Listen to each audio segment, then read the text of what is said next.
is divided mainly into two parts: cervical spondylosis and the lumbar spondylosis.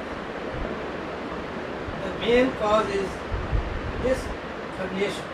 These discs, they are the cushions in the vertebral column that absorb the shocks and the stress traumatic injuries inflicted to the those are the vertebra and spines of the spinal column. Now the symptoms of the spondylosis. Symptom is similarly divided into two areas: cervical area, one the neck area, and the lumbosacral area, or the upper buttock area. So cervical or cervical spondylosis, there is severe shooting or the electric shock like pain in the neck and the upper arm going to the hands and the terminals of the fingers, and the back to the interscapular muscles. Then there is tingling and numbness, which is called as paresthesia. There is disturbance of the bowel and bladder reflexes and incontinence of these functions. The pain radiates and goes along the line of the nerve and the its tributaries, which has been compressed. Diagnosis of the spondylosis.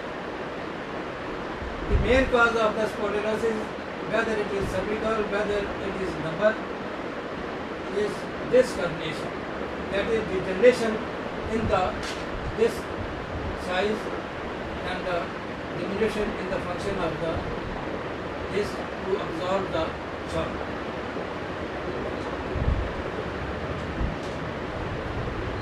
And this pathology of spondylosis occurs at the age of 60 years, I mean elders one, in case of cervical spondylosis, and usually it occurs near about 40 years in the cases of lumbosacral spondylosis. The lumbosacral spondylosis is also termed as, in common language, sciatic, because in this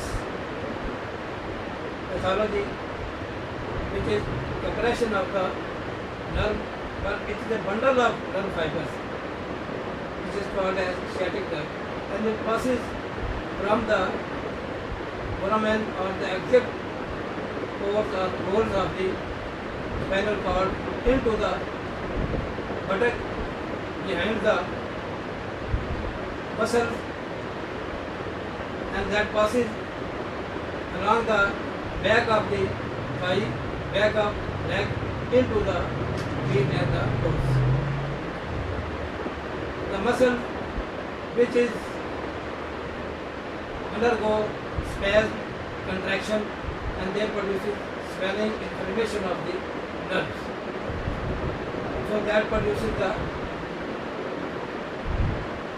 obstruction in the conduction of the order, which are coming from the head center of the brain through the spinal cord into the muscles of the body of the body. So actually it is a neurological problem. The diagnosis is mainly depends on the radiography, X-ray, neck spines, lateral and AP views to detect the alignment of the spines, condition and size of the intervertebral discs, their extent of degeneration and extent of herniation, and the location and site at which it occurs. Then next is the detailed study of the full spinal cord, spinal column, spinal cord, and the nerve and the roots that is going out of the spinal canal by the MRI. By this method, we use magnetic force as well as the radioactive radiation force. To detect the condition of the spines, vertebral